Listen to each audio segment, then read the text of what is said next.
Hey, Chris, I don't know if you noticed, I'm wearing my robe again. Ah!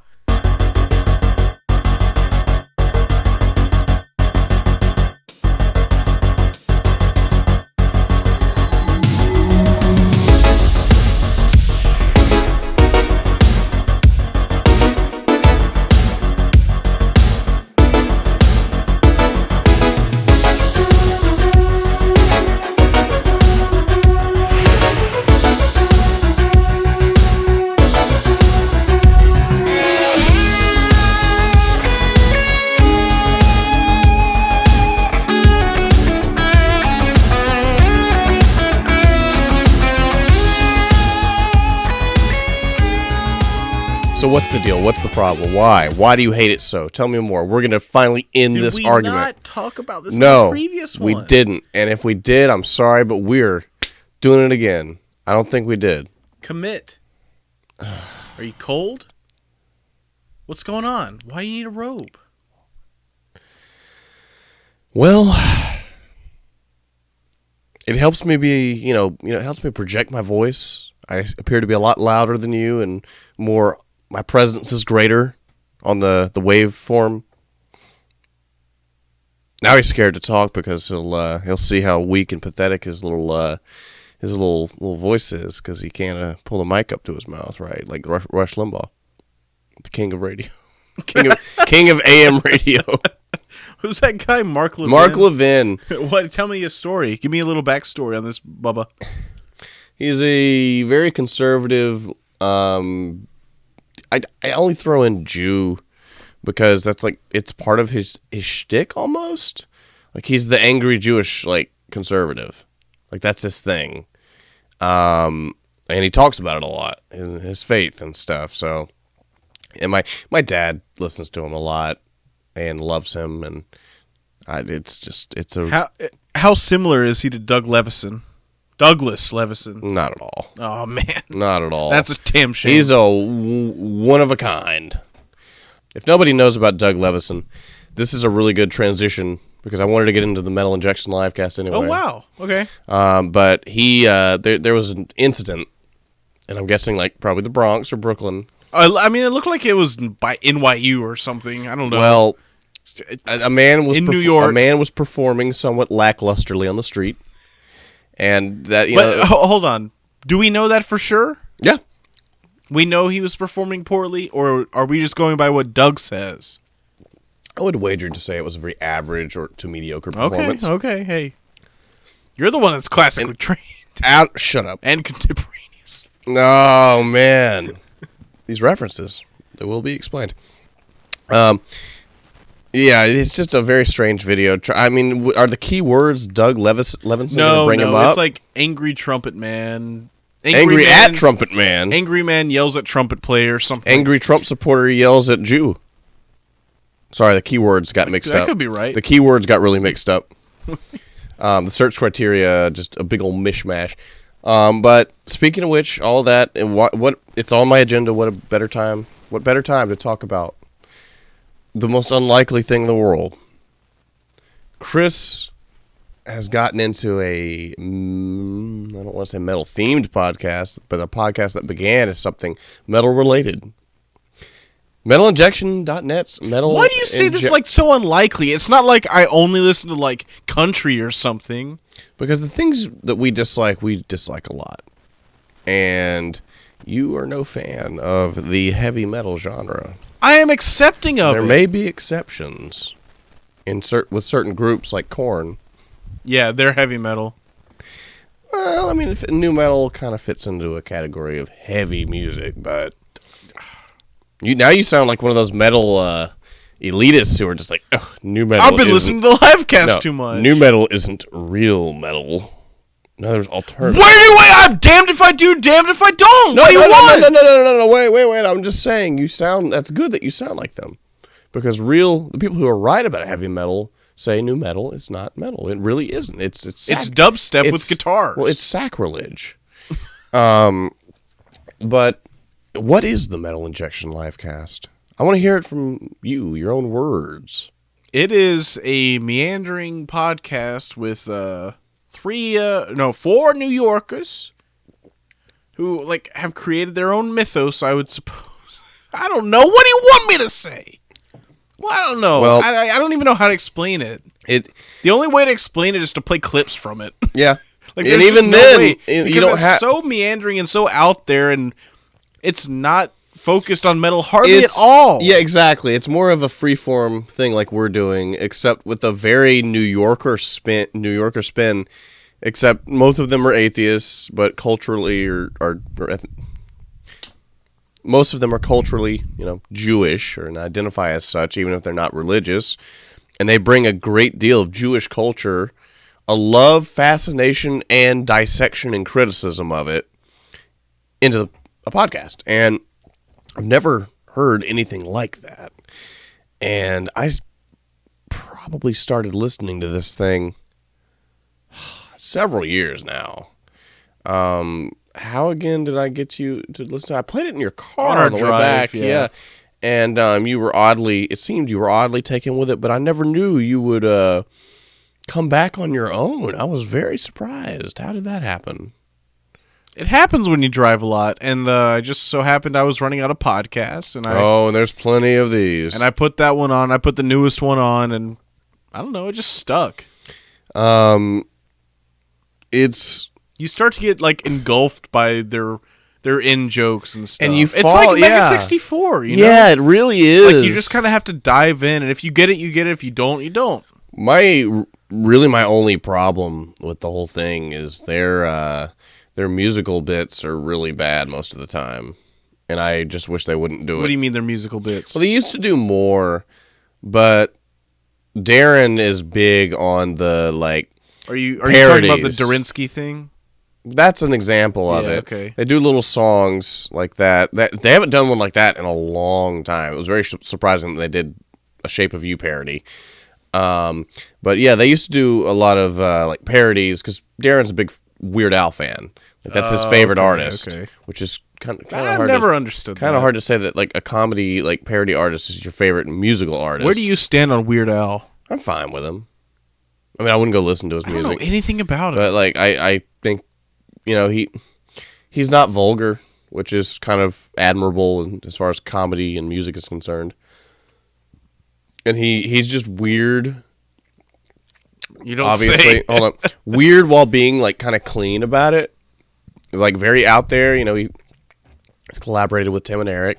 It's just funny to me because he's like a parody artist, but he has so much respect from everyone. He's never done anything bad. Must just be a good guy. Yeah, he's just solid and squeaky clean, But so in the spirit of Weird Al, Darren often, they do stuff like a big Slayer song is South of Heaven, and so they do South of Trenton. Okay, yeah. And, stuff like that, or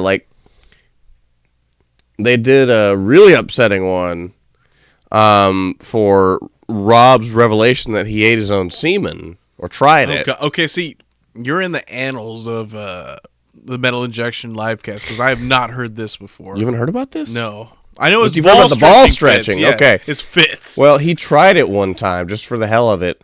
And they did a Why would he disclose that? What a psycho! You should know by this point. They talk about everything. Yeah, they don't care. And they did "I Kissed a Girl and I Liked It" parody. Oh, I ate my cone and I liked it. And it they do these. That's the only gripe I have. Everything else I think is great. And if you really get back far enough, there's a guy named Sean. Yeah, has made a couple of recent appearances. He was very scathing about Chester Bennington. Yes, he works for MTV, I think. But he used to be a very regular guest. I mean, every single episode for probably 75 to 100 of them. And he's great. He's horrible. He's like Sid but worse, except less snobbish. Speaking of which, I asked you, who's your favorite member of the live cast, and you said Sydney. I feel like Sid and I would get along because we both are a little into the punk,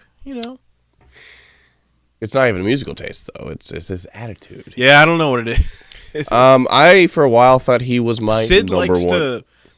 What I like about Sid is he kind of sits back and lets a conversation unfold and throws himself in a little bit, takes advantage of everyone. How long did it take you for you to figure out their individual voices and who was who. Not long at all.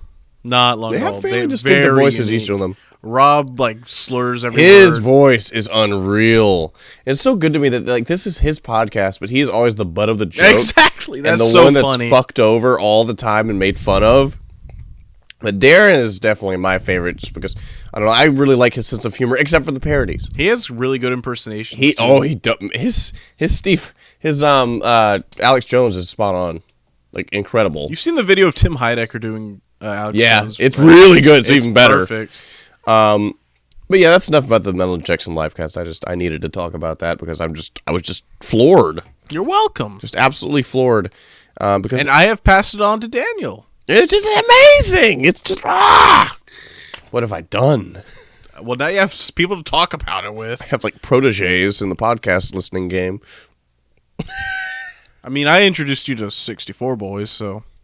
I knew about it. Oh, come on. But come on. Well, Joseph was the one who he I introduced him to it. Oh, well, he showed me a couple of videos, and I kind of always saw them on the periphery. Yeah, me too. And but you're the one who inspired me to dive in, to the universe. Because I recognize that you like the Tim and Eric kind of humor, and Oh, yeah. I mean, while they're not the same, But they've acknowledged them at you points. see the inspiration. They both acknowledged that they were influences and denied it.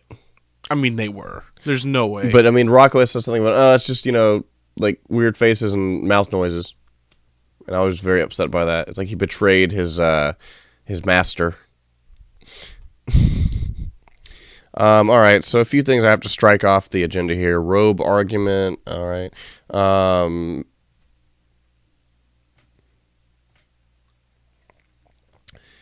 Okay. I wanted to talk about. This is a complicated issue. This is where we're going to get borderline political, but not really. Okay. Not really, I promise you. Okay.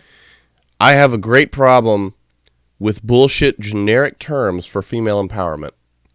You may have seen me writing about it on my Twitter. You mean the Yas Queen shit? Well, the moment anybody online, is a confident female woman, people in the comments just start screaming, fierce, fierce, fierce, savage, savage, savage, queen, queen, queen, killing it, goals. They're bowing down. Yes, they're showering them with these generic terms. I've said it probably on this channel before, but just, that's great.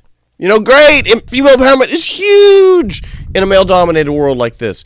But, it almost cheapens it when you use just these generic, almost meme terms. And it also makes the people who are not too fond of it even less fond of it. Yes. And why can't you just think of anything else? Okay, you see, it'll often be something like a really fat girl or something who's making a point, making a stand, and they're just yes, queen, savage. Why don't you say wow, great job, this is great for women, wow, excellent, you're doing so great, keep it up, cool. It'll be, I know what you're saying, it'll be some Instagram post where this severely overweight woman will post them and Daisy Dukes, and it'll be I don't give a fuck what anyone says, and it's just goals, yeah. Oh yeah. I mean, why? It's so cheap. It lessens it for me, and it's very upsetting. Why can't we come up with why do we have to stick to a set list? Because there really is, after a certain point, if you listen to all of them, just it's they're looking at it. Because if you say anything else, you can take it out of context. Probably. I don't know. But it's just I can't stand it. I don't know. Female empowerment and feminism and stuff doesn't people don't need to make it look bad. Especially when everybody is already trying to make it look bad. It's impossible. Yeah, exactly. So it makes it look worse. Anyway, all that stuff just it gets really old, and I want better for feminism and stuff. Yeah. I see what you're saying. It's kind of sad to me. It's just Twitter talk. And it's just... Hey, speaking of internet talk, did you know Henry Cavill has always been hot, and honestly, I can't deal. I showed you that guy that was doing that old face app filter on himself. Yeah. Okay, let me give you a little background. He's this Scottish guy who you might have heard of it, does or did a variety sketch show called Lemmy Show.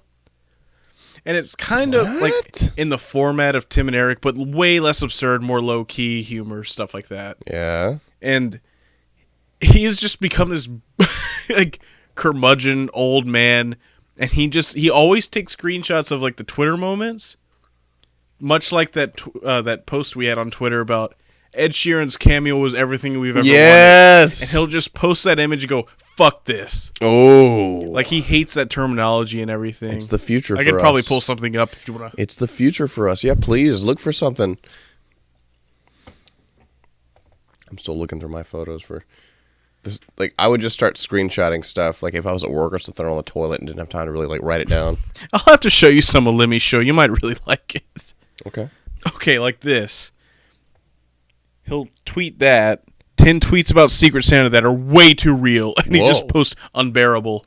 It is. But I've got one for you, unless you have more. Give me more. Surge pricing over the holiday party season feels very real. That's a headline. Then he just, well, it's Scottish. This patter is shite. Oh. My goodness, Regional Lemmy. insult. He's one of those Scottish guys you can barely understand. Oh, come on. You can... Don't be mean. I've got plenty of stuff that I can read, examples that would probably piss him, you, and me off. Okay, here we go. I don't know if this is going to be in the podcast or not. I'm just reading them to you now. No, I like him. A bond over failed dives delivers a smile you could probably use right now. What? Oh, right. So when you're not telling me what shite would melt my heart, you're telling me when I could probably do with a smile. Okay. You get it. Hold on. More things of this nature. Internet-isms that are upsetting. So it's a picture of Hopper from Stranger Things, the sheriff. And it says, when you adopt one weird girl from the woods, but that means adopting all of her weird-ass nerd friends. And it's a picture of Hopper. But this person on Twitter, who I won't name, posted this and then just said, I am yelling. Yeah, it's shit like that. Followed up by... This is everything. A picture of a snake that said David Hisselhoff. And she commented, I'm crying. Who named these? Yeah, who did this? Yes. Like someone has to be responsible. I have to know. Or, moving on to more upsetting internet things, it's a picture of Mr. Rogers drawing a house very poorly. And it says at the top of it, how's life going? And in the first panel featuring Mr. Rogers, it says, I'm not very good at it. And then in the next one it says, but it doesn't matter. Like, what are these, like... Have you ever noticed, like, people think it's really funny to just name drop a random person? Like, there will be, like, someone who fucks something up, and the caption will be like, damn it, Kevin. Yes. Or, like, get your shit together, Dave. What is that? That is so lame. That is so lame. I hate that. Somebody I went to school with, you know, this is a video I took a picture of on Facebook, and it just says, the best tacos! And I didn't even watch the video. Hey, tacos are a meme. But Told you. This person just said, I'm literally emotional about these tacos, WTF. Literally shaking. But, like, I hate these overly, horribly enthusiastic, like, and you oh say, my god, I'm dying! You say you're the king of hyperbole. I'm not so sure. Oh my god. That is just, I mean, hold on, I have more gripes. So we're going to do like an internet gripe section. Posting gripes. Hosting and posting them gripes. Yeah, like you said, for when we were talking about female empowerment, the yas, like that is rampant. You're hurting me. And everywhere. Queen, savage, fierce, goals. Sorry, I keep having 100 Tourette's outbursts. I've got one that is any sort of text on a Facebook profile photo, like a filter, or I mean, it's one thing when it's like, you know, the Orlando shooting happened, they did the Paris and they're like, thing. I'm with Orlando, or that's okay, but I'm gonna have to take a step back in my photos, and we're going to find some horrendous examples on Facebook. You know, people are still posting very angsty song lyrics. Oh yeah, with pictures of themselves. I love it. I can't. This is a girl I went to college with. I can't be everybody's masterpiece, but I'm trying so damn hard to please. What are you doing? Like, what is this? 60 likes. Oh God! Like, what are you doing? Like it's her word. So what are you doing? Ooh, here's a bad Facebookism. When someone finds something like relatable, it me. Oh God! What are you? Whoa. It me. I see that all the time. My favorite Facebook faux pas are when people put like studied at Hard Knock University or University of Hard Hogwarts. Knocks. Hogwarts. That one kills views, me. Anarchist. Well, I mean, I always Books I like, none. LOL. Yes. Or I just works at Kick-Ass. yes. But okay, here I finally found some of those like Facebook filters that I can't handle, or like just like words on Facebook profile pictures. It's this. You showed me the Taylor Swift thing. See, I've never seen that. What is that one? A picture of somebody and it says, "I bet everybody here is fake happy too." What is that? These are local people. I don't know what they're doing. I have never seen Hold on, that. I'll find another one. Oh, the classic, please do not swear on my profile, thanks. I've never seen that until you pointed it out. I still never see it, but besides the stuff that you showed me. How do you not see this? I don't know. Maybe the people I know are better. Please do not thanks. What the fuck? Got a please do not thanks. Oh, here's one. Somebody will post a picture of themselves, and they'll have, like, a joke, like, TV subtitle. Subtitles, yeah. Heavy trap music playing, or heavy... Oh, look, another please do not swear on my profile, thanks. Why do you not encounter these? I have never seen that. But here's one that's different. I keep screaming, but God doesn't hear me. Well, holy shit. What are you this doing? guy's troubled. That's a chick. Okay. And then there's one that's in brackets. In that case, yes, queen. It just says screaming internally. What the fuck is this? Everything. Oh, here's one that says everything is funny, but I wish I was dead. Is this like this is starting to come full Aubrey circle Plaza? Yeah, exactly. Yeah. You were complaining about Aubrey Plaza earlier. Here's another screaming internally. Like, what are you doing? What are you doing? Oh, perfect. I can't wrap my head around this stuff. Here's one. Cooler on the internet. Why are you people putting these fucking fuck are things? these people you know? Like what? Stay hydrated and believe in yourself. Why are these people putting like silly little phrases on here? Oh, elegant fat man. Okay, here's another one. There is no ethical consumption under late capitalism. Okay, fine. What are you... That's is this hilarious. just like, haha, so random disorder? It is. It totally is. Or like, haha, I'm dark? I mean, what is it? Oh, God. I'm sorry, I needed to get this off my chest about these people. I've been saving these photos for a long time. Yeah, no, I understand. And when I edit this podcast, it'll be a lot more cohesive. Yeah. Without all these stops, believe me. So tell me really quick, what's your deal with Aubrey Plaza? Because she's my spirit animal. We've talked about this before. I don't want to talk about it again. It always comes back to this. What's your deal, man? I think when something... But she's so sarcastic. I think when something becomes marketed and like marketable and distributed, it becomes so cheap and gross, and watered down, and like red flags just start going up around us like crazy, and we're like, oh no. I don't know if we're like legitimately like sad like that, but like we get very angry about it, and it's just why do the people have to do it?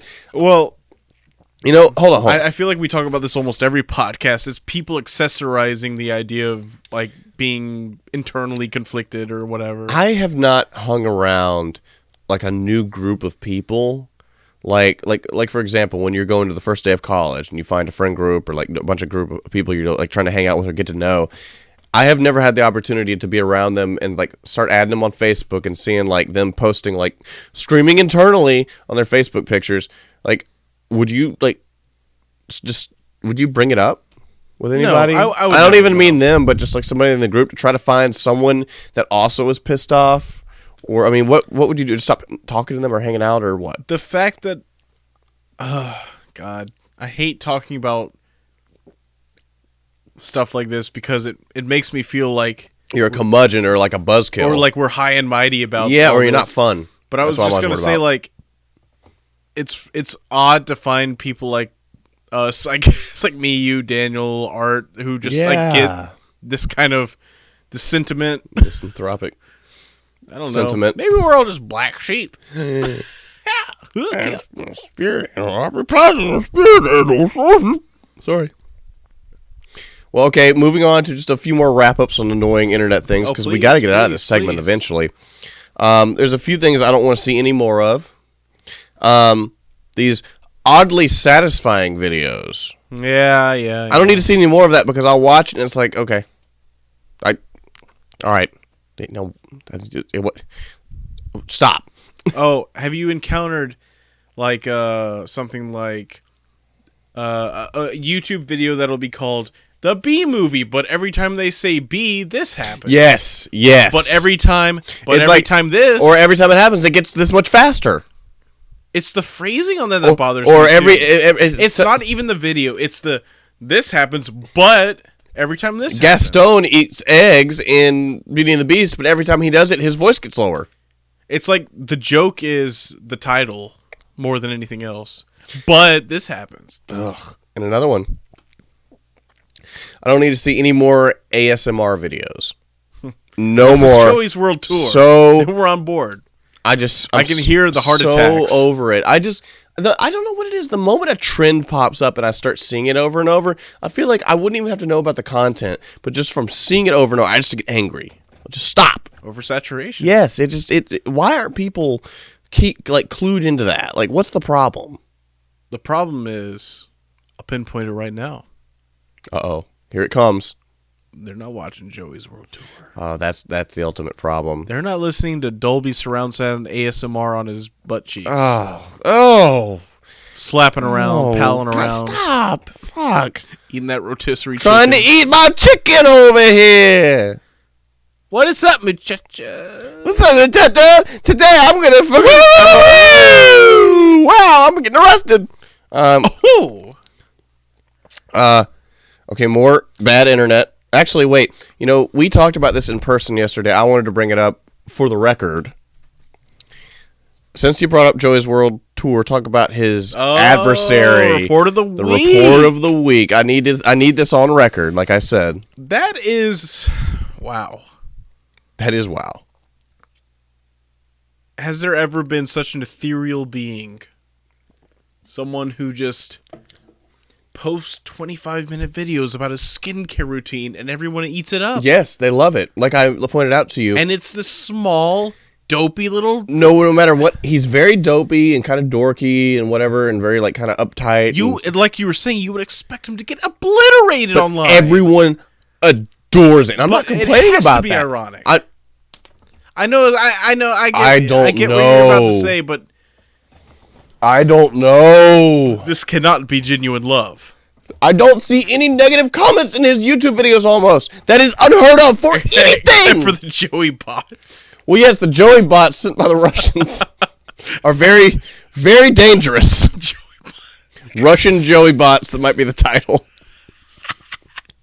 ASMR Russian show. Oh! They just filter throughout his stomach, and he goes. And also, we should point out, as everybody says, he's the male lord. Oh yes. Except I'm still okay with him. I still am okay. What if he kicks off his music career? Where to go from that? Where you crack me up. Who would win in a fight, Chris Chan or Report of the Week? Of course, Running Report of the Week would win. You really think Report of the Week is cunning. He'd kill him with kindness. He's very cunning. No, he'd just explain him to death. He would pick Chris Chan apart, and to the point that Chris Chan just collapses on his knees before him. He would look at him and do that thing with his eyes. He'd go like this. And then he'd go, running on empty. And then Chris Chan would go, please understand, I'm not a badass. And then he'd kill him. That's another thing. His fucking transatlantic 40s suit wearing and his terrible part in his hair.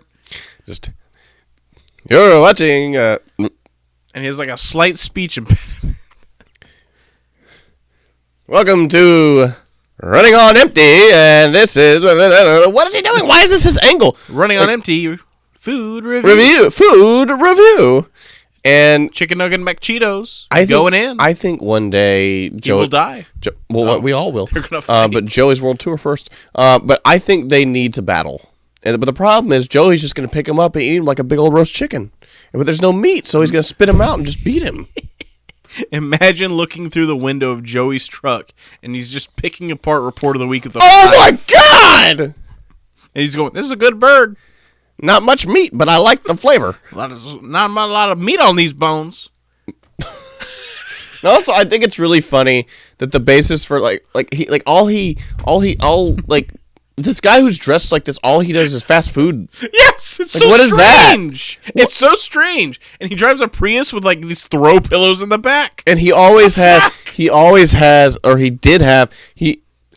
always drink Starbucks water. How old is this kid? Early 20s. How? He has the mind of a 60-year-old man or something. I think he's like 17. No, he's over 20. Oh, he cannot be. I've watched a lot of his videos Get lately. along here. He has a terrestrial radio program. The fuck? What? I'm serious. Are you serious? If you look a little more into him, I know he's from Florida. He will or lives in Florida. I thought he was in New York. No, I know he lives in Florida, and his parents are definitely New Yorkers. Oh my god. Hey, I relate. But yeah, It's a destiny for New Yorkers to move to Florida and have kids. It is. If you ever watch Seinfeld. If you ever or Goodfellas. Yeah. If you ever look into the descriptions on the Report of the Week's videos, he has included like all the times and like the wavelengths or whatever the station names whatever the station names are for like every part of the world. Yeah. It's crazy. I know for a fact he's in Florida because that is the child of New York people living in Florida. Yes. And every fucking Yankee moves to Florida at some point. Yankee, listen to you. Hey, my dad. Dad. My dad is one. So hey, guess where they live now? Florida. Florida. There's a great bit. I know you don't like it or don't like. Oh well, I hate T.J. Miller too. But I knew you were going to talk about Silicon Valley. there was a great bit in the first episode where one of the characters has an event and Flo Rida performs. Whoa. And he just goes up to him and goes, "Thank you, Florida." Ooh, It's great. I guess to round off our internet topic, because this is pretty much the last. T.J. Miller's a son of a bitch, by the way. I fucking hate that guy. You said it. That's everything I would say. We have an evolution, or maybe not, or maybe I'm just noticing it, of the pupper stuff. Oh yeah. I think people they've realized that it's gotten out of control, and they're trying to pull away with sort of not vaguer terms, but less like used terms. And there's a real emphasis on good boy dog posts. Such a good boy. Look at this good boy. Yeah. Look at what this good boy is doing. I just have this written on my phone. Good boy dog post, semicolon, you have ruined good boy. Like, I can never say my dog is being good or like a good boy. Like, it's just like suddenly I've started seeing these everywhere more and more. Like maybe 2 years ago, I discussed how bad the SportsCenter Twitter page was. Mm-hmm. You remember that? Mm-hmm. Okay, so Tulsa University, for their football team, they have a dog that runs out and retrieves like the kickoff tee. Yeah. And SportsCenter posted a Vine or a Twitter video, and all they said was "good boy," or "look at this good boy." Yeah, there you go. It's one thing to say "good boy," but when you add the "look at this good boy," yeah. Enough internet talk. Things are getting out of control. We're getting too negative on this cast. Yeah, so let's bring up work. Oh, everybody's favorite part. Here we go. Jay talks about his shitty job. Yes, right. Yeah. Give a little applause. I need like a little like the Eric Andre very modest, or no, it's like very modest applause. You know, just like a group of about 6 people. We should bring up Eric Andre. Our recent our revival. Eric Andre revival. I don't know. It's just a great show. All right, check it out. Watch it. Hope there's more. Yeah, really hope so, because I've enjoyed every bit of it so much. It's crazy. I am Hannibal. So, the last time, before this Christmas cast, which for me is just a blur, last time we talked, or last podcast we did, which still hasn't gone up, and it's 6 months old. It'll be up in the next few days, but that doesn't mean anything concerning when this will probably go up. By the time this is open, Yeah, there you go. By the time this is up, the next few days will not mean anything. Mm-hmm. So thanks. You know my ways. But in the last podcast, well, before the Christmas cast, I was talking about how my job was about to change and my role was about to evolve. And that I had been asked to become the man. The MOD. The manager on duty. Man on demand. Without being a manager and without getting a manager's salary. In fact, getting a very low pay per hour and more responsibility, more risk. Just tougher everything. For the last 6 months, that's what I've been doing. And I've been wearing the old white button-up dress shirt. I'm dressing like a manager, but not really a manager, but functioning as such. Having alarm codes to the building, a key to the building, access to the safe, all kinds of crazy stuff. Why they gave it to me, I don't know.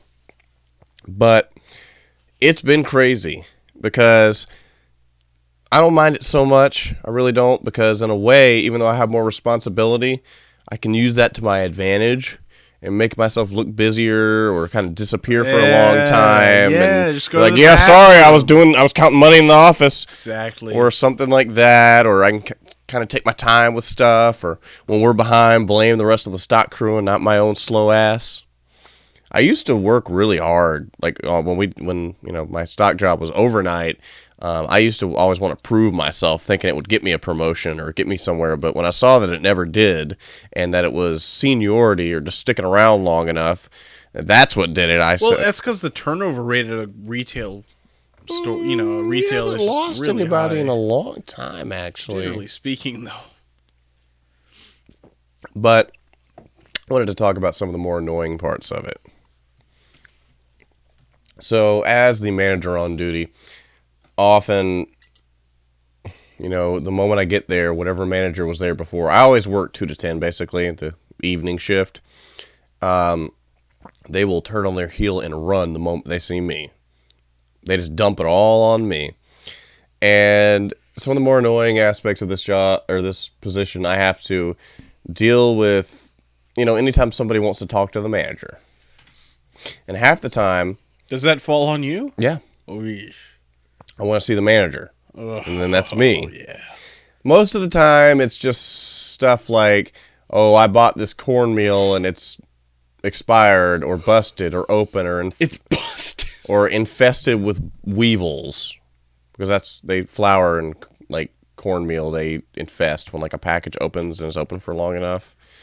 And it's just like, or people who want to cash a check and they don't have their driver's license. Fucking hell. And who cashes a check? And they're really angry about it, and they don't believe the service desk person who knows more than I do, but they still want the satisfaction or the ease of mind or whatever, peace of mind of having talked to the manager. And half the time I just reiterate what the person they were just talking to said. And people who want to cash checks without driver's licenses get so mad. They get so mad. Like, they're furious and they're cursing and they like throw shit down. Okay, well, here's 2 things. 1, you're writing a check to a grocery store. Or no. 2, you don't have your license on you. What are you doing? Or a lot of checks, like a check they've been given, we will cash checks. Really? Yes, okay, see, I've sometimes. never seen anyone do that or heard of people doing You have to put your driver's license on. You have to That endorse is- it and put your driver's license on it. So they take a check and take it directly to the store to Yeah. ugh, that's weird. It's Yeah. like credit almost. Ugh, It is strange. that's weird. But, it's a lot of payroll checks, basically. So they go straight from, yeah. Yeah. okay. And, stuff like that. Or, these collards don't look very good. Can you do something about this? What? I talked to the produce boy, Oh, man. and he said they ain't got any in the back, and I don't believe him. Well, we don't have any, ma'am. can you still just go check for me? Can you just go check? And I'll just walk back there and stand there for about a minute and walk right back out. You know how to do it. And stuff, you know, here, I'll give a few incidents. There have been incidents.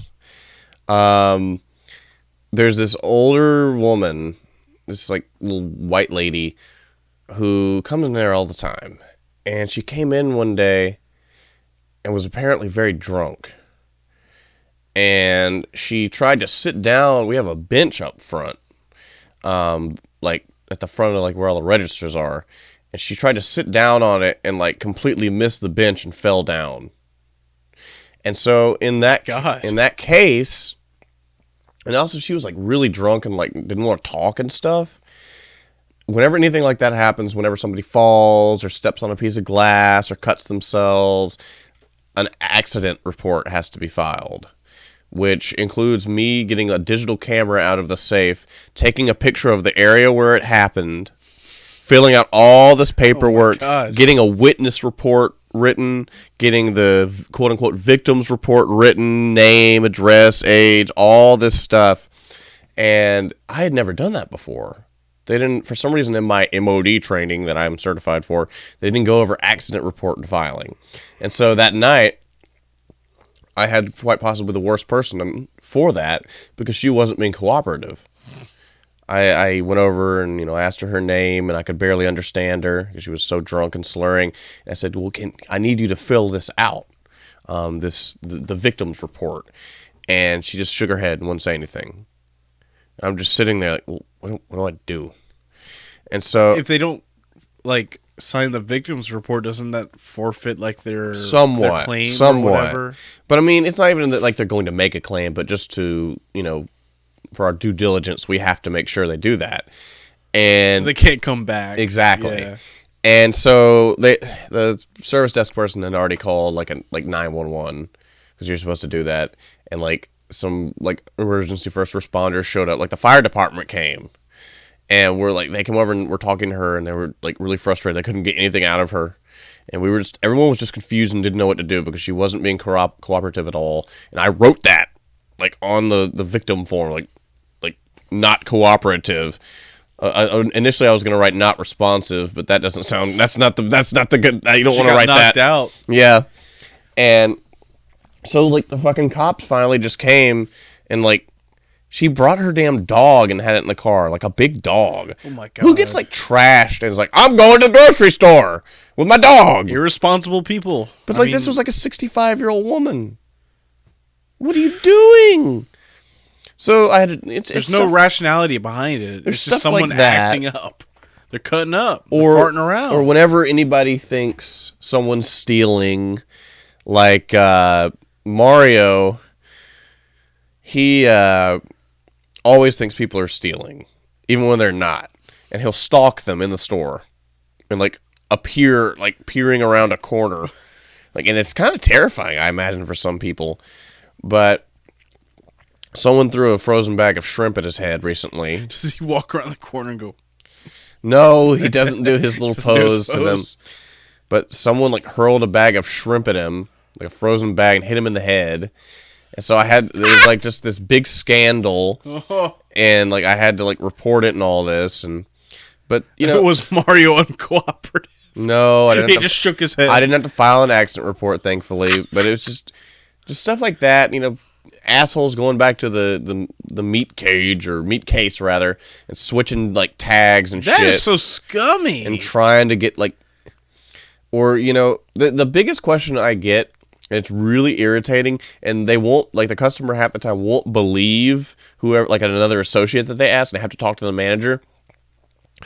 I see this as buy one, get one. If I just want one, can I get it for that much off? And they get so upset. You get what I'm saying, right? Yeah. They get so upset, though, when you tell them, well, Publix, you know, you would you can do it there. It's like, well, this isn't Publix. This is just our policy. I can't do anything about it. Well, I'm going to call corporate. Well, ma'am, I'm sorry, but they're going to tell you the same thing. I'm still going to do it. Give me the corporate address or a corporate office number. a lot of bullshit like that.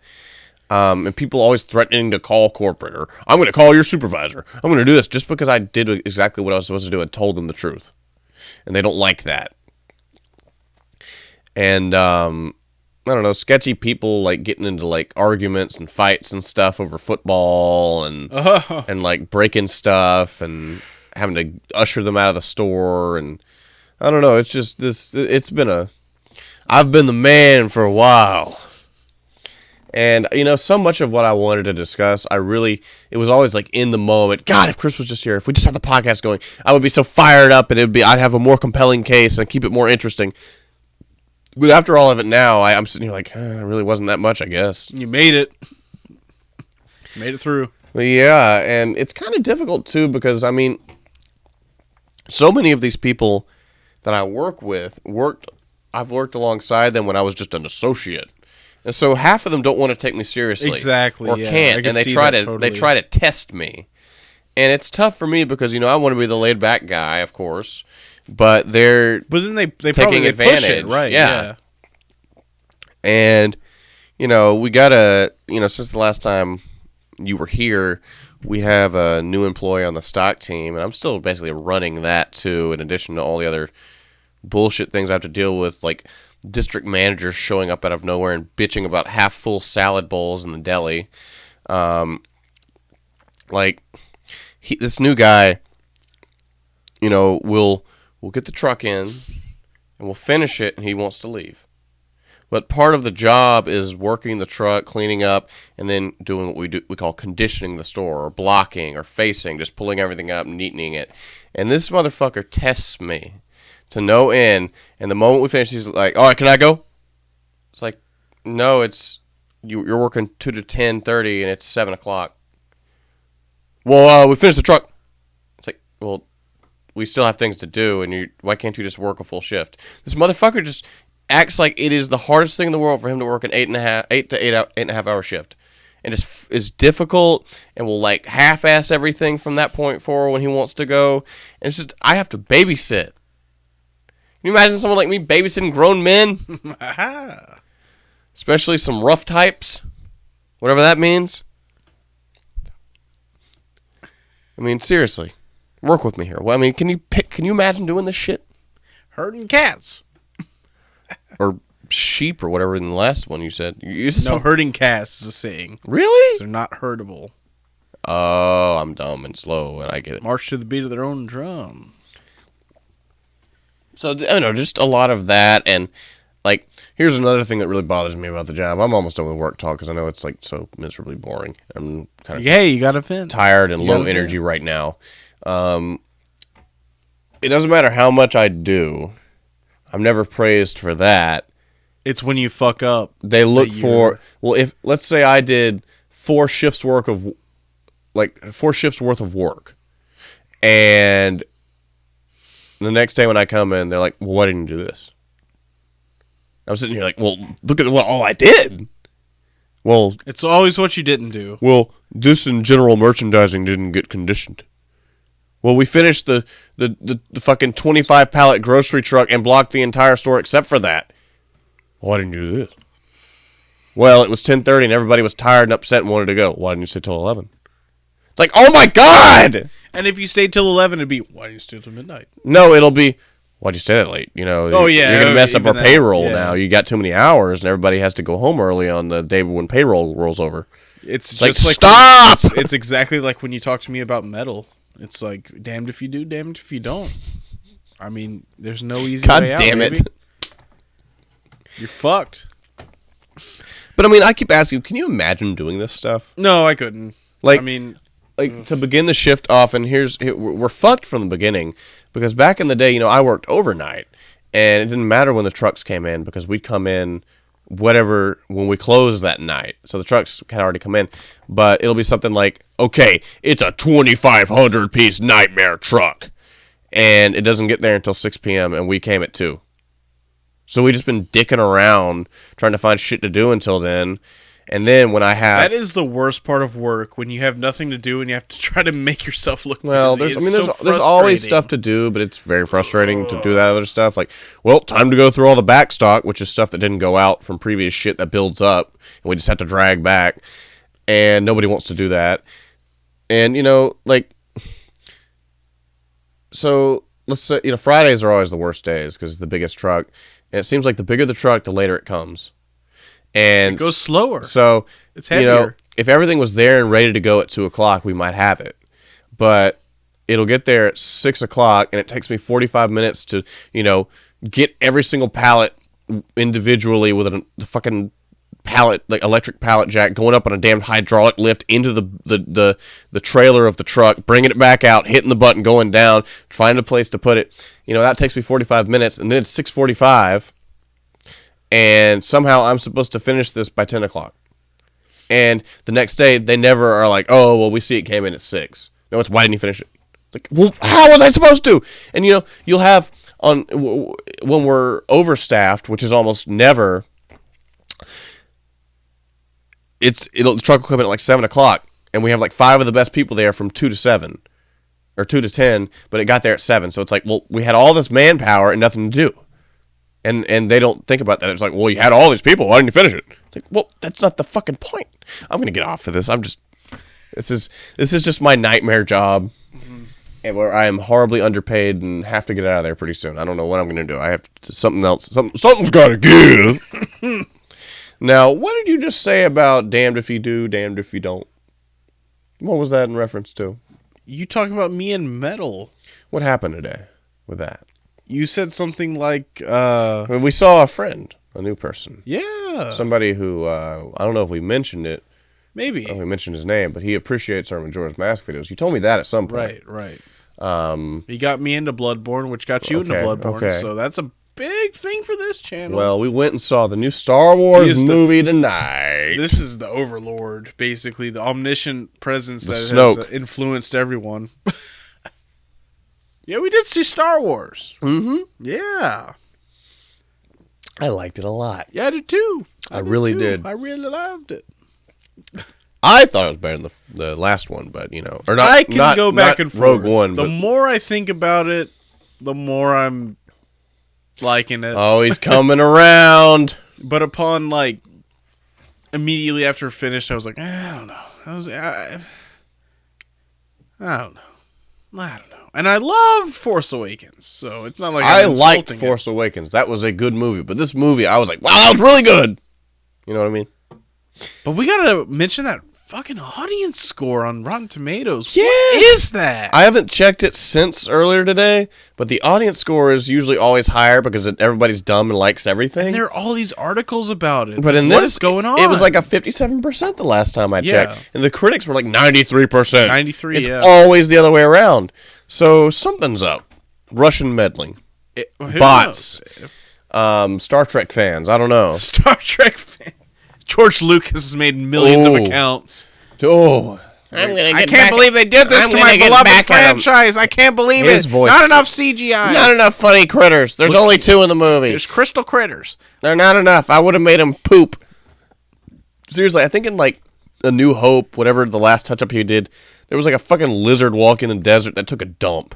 In the background. Oh my god. I'm serious. He added that fucking musical in Return of the Jedi too, in Jabba's lair. And oh yeah, what was the weird scene where Jabba shows up and is talking to Han? A new hut. A new hut. A new hope. We might have found it. Yes, when they're just getting on the Millennium Falcon. What is that? Why? The Millennial Falcon. Why?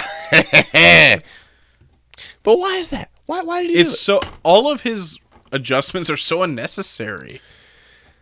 I know, but they piss everyone off so much because they're unnecessary. But it's always the fucking Sarlacc in Return of the Jedi. In the original, it's just an open mouth with teeth, basically in the sand. In the fucking remasters or whatever you want to call them, the re-releases, all of a sudden it's a fucking Petey Piranha. Why? It was fine. What are you doing? And that was CG. Why? And then, but Hayden Christensen, why? I'm just trying to make the vision I had in the 70s that I couldn't. I will slit that man's goiter ear to ear. Oh, that's a big goiter, though. Well, and it has ears, it apparently. might take 2 tries. Oh, well, I gotta wheel it back from Star Wars because we were talking about what happened with you and metal. Damned if you do, damned if you don't. We listened to it a little bit because the person I met tonight, I found out he wasn't opposed to it, and I said, "Hot damn, we might have an appreciator. Big news, great stuff, Chris. Fuck him." So, it's funny. He mentioned one of the bands that I'm doing a music pick for. It was so funny when he was mentioning bands. I was like, I know Jay's gonna react. I know he's gonna like that. But I mean, it's not often that anybody who's even like a metal fan lists those bands. I know, that was so strange. Like Periphery? He listed a handful of some of my favorite bands. Contortionist, Between the Buried and Me. Yeah. Tesseract. And I was like, what? What is happening? But anyway, as we approached hitting the hour mark, it's music pick. All right. Of the week. Or not even the week, of the cast. You went first last time. Yeah. So I'm going to go first this time. I got a little story about this. I've told you I've described myself as a recovering metalhead. And even though I still enjoy it completely without any shame, I like to, just tell that to people. Because, it's like, all right, he's come around. Because some people just don't get it and, see it as like, oh, this guy's insane. This guy's creepy. He's crazy. Oh, my God, he listens to this. So I've noticed a trend with a lot of bands that I used to listen to when I was really deep into it.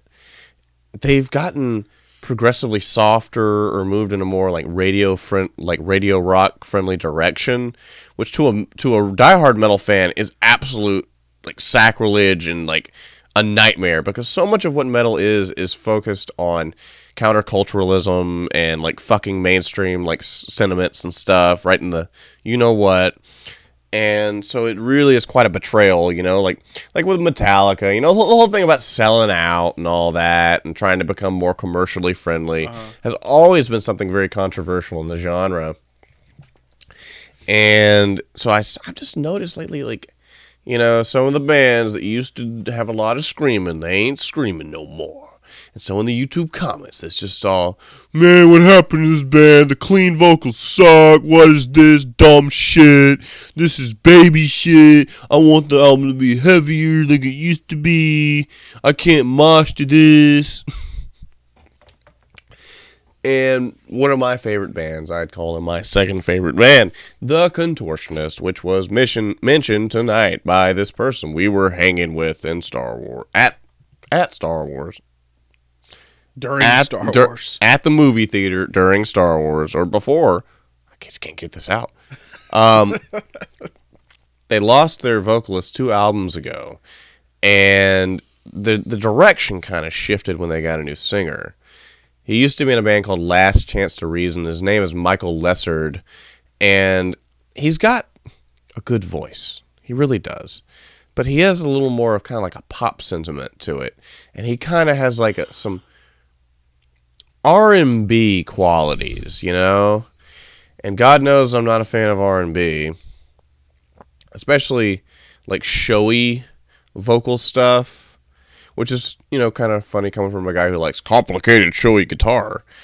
But, people who do way too much vocal improvisation and all the with their vocals. Like we were talking about Christmas songs that just are embellished too much. Chris Brown did a cover of This Christmas by whoever it was. And the original is This Christmas. But he's like, This Christmas. Yeah, it's stop it. People do that with the national anthem too. And it's a fucking when it's a traditional exactly. thing. What just are you sing doing? It the way it's supposed to be done. Save that for your music. But so at points, the Contortionists released an album. I think their last one came out in 2015. It was a really good album, even with the new vocalist. And a lot of people noticed a marked change. It wasn't less heavy, but there were more melodic vocals and kind of a more progressive kind of melodic sound. You know, because if you listen to the Contortionist's early stuff, it's just like crushing and heavy and discordant and vicious. I mean, to a lesser extent, not necessarily vicious, but that's kind of goes into every band, really. Like, their first album is the most raw and energetic, and then it kind of like tapers off after then. Well, just in my experience. I mean, the Contortionist has always been they're very forward thinking, and a theme of the band that I put together that pissed off Nick for some reason, because I got him to listen to them and he liked the music, but I said that there's a reason they're called the Contortionist, because with each album it's a different sound. Which I don't know if that's true or not, but it fits what I was trying to describe. Anyway, so they released an album called Clairvoyant this year, and you may have seen me posting on Twitter about it. I hated it at first and made an incredible come around eventually. And there's so much in it that I am very, like, it's very personal music. It's a concept album about someone who had a friend who had a problem with addiction and ended up dying. And it's like they're viewing this person, the whole album is they're viewing this person in their ups and downs and finally withering away and being gone. And it's so just naturally that's extremely personal from the singer and yeah. So I don't know, a lot of it, the vocals like I like, but it's just something I wouldn't like. You've talked about it before. Music, you know, I like this, but I wouldn't like show it to somebody. You know what I mean? Like, and you said that about like Last Shadow Puppets, some of their stuff. Oh no, specifically the title track. Everything. Yeah. You've come to expect. Yeah. Well, anyway, I love that song. I'm going to play this for you, and I'm just going to be like, fuck it, I don't give a shit. And it's a little long, and I really don't know what to pick from the, you know, I have to make like a minute-long sample of it. I don't know where to start and finish, so. You can play the whole song. No. I mean, now. for the edit. Yeah, for the yeah, edit. yeah. I don't know what to do. It's that kind of song. Yeah. You just have to hear it in its whole. I know. But I listened to this album. This, you know, a lot of stuff are like, oh, this album's a grower. I had to listen to the album like 100 times. Seriously. Man, have you ever had an album like that? Or do you ever listen to like full albums very much from Yeah. artists? Yeah, Okay. I drive a lot. You know. Oh, that, true. And you have Spotify. Yeah, that's true. So you know the pain and the Hulu. suffering. So, especially considering this is no longer a metal pick, I'm comfortable with this. Because, I mean, it's got heavy parts, but there's nothing that metal about it. This is Return to Earth, which I believe is about the passing of this person that was a friend of the vocalist, off the album Clairvoyant by the Contortionist. You were so sick, you were skin and bone, so you fed yourself excuses just to keep it going, nodding on and on, raining on and on, so keep on slipping to the end of the earth. Like a ghost sinking you to the ground, keep on slipping till the end of the earth. Now that all these black clouds keep on raining down, wasn't technically perfect. Could it have been any better? Falling faster and faster. Do you still feel clever? Couldn't stop the momentum. Couldn't stop you. Clarify something. Okay. It's not the heavy part that I dislike. Okay. It's when like we were talking about, the drum blasts come in and it's like the music just goes out the window as people just hitting things hard. It's very metallic. And I like that because I hear the idea behind, like, the music. I hear the flow of it. the Contortionist has never really been known for intensive drumming. Even when they were really extreme, their drummer has not I've been. told you, I haven't listened to all of that. When the Kite String Pops or whatever, that Acid Bath album. Good album. But like that track Blue is so good. It is. That is Oh, it's amazing. Whole album's fantastic. Both those albums are great. So I'm telling you, that's what I'm trying to reason with you. I know you try to start Well, something. I mean, more about the song. Start Less about the something. song. Come on, you're trying to start it. No, I don't want to start it. I want to finish it. Ooh, okay. Well, I don't want to guide you through your comments. Anything more no. to say? What you got to say something about that? No, I enjoyed it. I like the atmospheric portions of it, especially. Well, the Contortionist has always had these very kind of ambient, like quiet kind of parts, very soft parts, even between, when they had super intense, heavy stuff. And it's just been this, it took me a long time to realize that this has just been this is actually the most organic, like slow evolution of their music, like over a period of 4 albums. And I don't know, this song in particular, Return to Earth, coupled with the subject matter of losing someone to drug addiction, because I knew someone like that. I don't know, it resonated with me.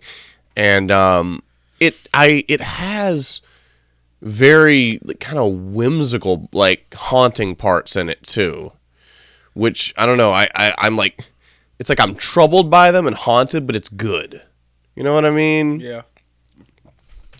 And I don't know, that's just that song stuck out to me so much. There's a lot of great songs on that album, but stuck there at the end of the album was this song, and it's just so damn good. And it's not complex like they used to be. It's so streamlined and kind of it's still a complex though because of the way they layer everything. I mean, you got a keyboardist, 2 guitarists, a bassist that's trying to like break through the mix, a vocalist who uses way too many vocal harmonies. It is a dense, thick, like beautiful sound, and I noticed so many different things. I mean, you've only heard it for once now, right. And every time I keep coming back to it, it's like I pick up on something else. And it's a great movie. It's kind of, I don't know. I don't want to say it's multifaceted. It's like, I don't know. It's just I thought it was really cool. A lot of people who come in here want to pick like a fun little jolly pig, just a fun little thing. But that's a very personal one, and I don't do that very often, so passing it on to you. You did a great job, thanks. Jay. I'm really proud of you. You think I look like flatter a me too much. Stalker. Bill! Jesus, Bill. Jesus, Bill. That is the best part of that episode. And no one's going to know what we're talking about. Nathan, for you, Finding Francis. Finding Francis. Finding France. Check it out, everybody. That's my TV pick of the year. Another one. Yeah. Great. Like I said, it's the best. All right, let's move on. You. All right. I know we're both familiar with this band. I know I've picked them before, but I don't care. I was talking earlier about how their first album is usually the most raw, energetic, and then they kind of taper off and become more safe as they go on. Typically. Before you continue, based on that sentiment, can I just play like a 5-second clip of something? Come on, go ahead. The band you just listened to, the Contortionist, this is their first album from 20... See, I know. Like, it's going to be so much, like... Exactly. Yeah, okay. So, we both know this band, and I mentioned it the other day. They were in town, and I fucking forgot! Oh. Ugh! Is it one of my favorite bands? JM? Yeah, one of my favorite bands. JM. That you turned me on to several years ago now. Really good. This is from their first album. And it's Midnight Service at the Mutter Museum. Do you know what the Mutter Museum is? What is that? It's some museum in like Philadelphia, I think, that has just medical anomalies in it. I don't know what that has to do with anything. Why is it called the Mutter? I think it's the guy's name. Because it's midnight, service at the Myrone. You see, oh, it's midnight, service, and I'm glad that you're here.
So good. So fucking good. Like, Have you heard that one before? no, I don't think I've listened to any of that album. Oh. I have to check it out now. Oh. I have to fucking check Please. it out. You can listen to it's like 20 minutes long. Oh, that's perfect. I know. That's my drive to So work. great. That's my fucking drive to work. There's like It's something sorry to cut you off. It's No. something I put on like after a lab at school when I'm driving back and I'm like pent up. But it's like 20 minutes long so I can get it all out, you know? It's perfect. You know, I love that album. Something I like about kind of pop punk that borders on like hardcore at times, like I don't know, there's like a weird warmth to the vocals. It's like very, very organic and untouched and raw sounding. Exactly. And it's very human. I had a Like you can feel it. kind of a conflict between choosing that song and another song on the same album called My Elise, which is kind of similar. Yeah. Which has two vocalists on it. I like that. It's very You sure similar. it's two and not just the same guy later? It's two. It's like their bassist or something. Whoa, back up. But very similar in the way it's structured. But yeah, I don't know, man. Something about that was album. so good. And just the digestibility of it too. Like it's 2 and a half minutes long. I mean, you could just like go like fucking walk across the room practically and hear all that. You don't get bored of it. You gotta have a big room. room. You don't get bored of it. Like they I go have a from room that takes 3 minutes to walk across. beginning, middle, end, and you never get bored of it. Yeah, it's perfect. There's no time to get bored. Yeah. And I have to say the flourish there at the end, like they changed up the chords a little bit, and it was very striking and nice. I really like that progression. And you say it's like raw sounding, but I think the guitar sounded really nice, actually. Really nice. Well, I guess more the vocals. Yeah. Yeah. But no, it's like so he's just screaming and human his voice and is real. like all... It's cracking. Yeah, and I love it. I love it. Um, That's what I miss about like their newer albums. So clean and oh, safe. come on. That's just what's going to happen. Like, Well, I'm not I'm not saying it's bad. It's just this is what I look for. it's been a tough year for music for me, really, because a lot of bands that I really like released albums, and I just don't feel them. Like, the new Beach Fossils album. Oh, I haven't listened to It's it. good, but like it took me so long to get into it. Yeah. It's so like overproduced and kind of like it's more like you can tell they went more extravagant with the like layered vocals and stuff, and that's not what Beach Fossils was for me. That's the thing. Like with It's very Joyce, clean. with Joyce Manor, this first album, it's like I feel like on every track, it's like at one point someone is just belting out their lungs. Yeah. I love Bleeding, that. their heart bleeding. I love you know? that in punk music when they're just going all in. Part of this, like, if you like the expressive nature of a lot of that stuff, I really think you'd like that one brand new album. I played a little bit of The Devil and God or Raging in Me or whatever it's called. You'll have to refresh me. It's on that such a good raw ass album, but it's kind of sad and emotional compared to this kind of stuff, which keeps like an even tempered, good natured like kind of vibe. But like that Fugazi album, I can't remember what it's called, but the one with Waiting Room on it. I don't know Fugazi really. Oh really? I really thought don't. you did. Oh, I know whatever. they're Sid Capsonel's favorite band. Oh, but They have a great song called "I'm So Tired." I really like "I'm So Tired." It's from like a soundtrack. It's the least Fugazi sounding song you'll ever hear. yeah, I know that one. It's so good. They're just the vocalists. They're just going all in. Like it's so good. They're giving it their like everything. You haven't heard Waiting Room? No, I bet you have, but I don't know. yeah. Okay, okay. Everybody, check out Super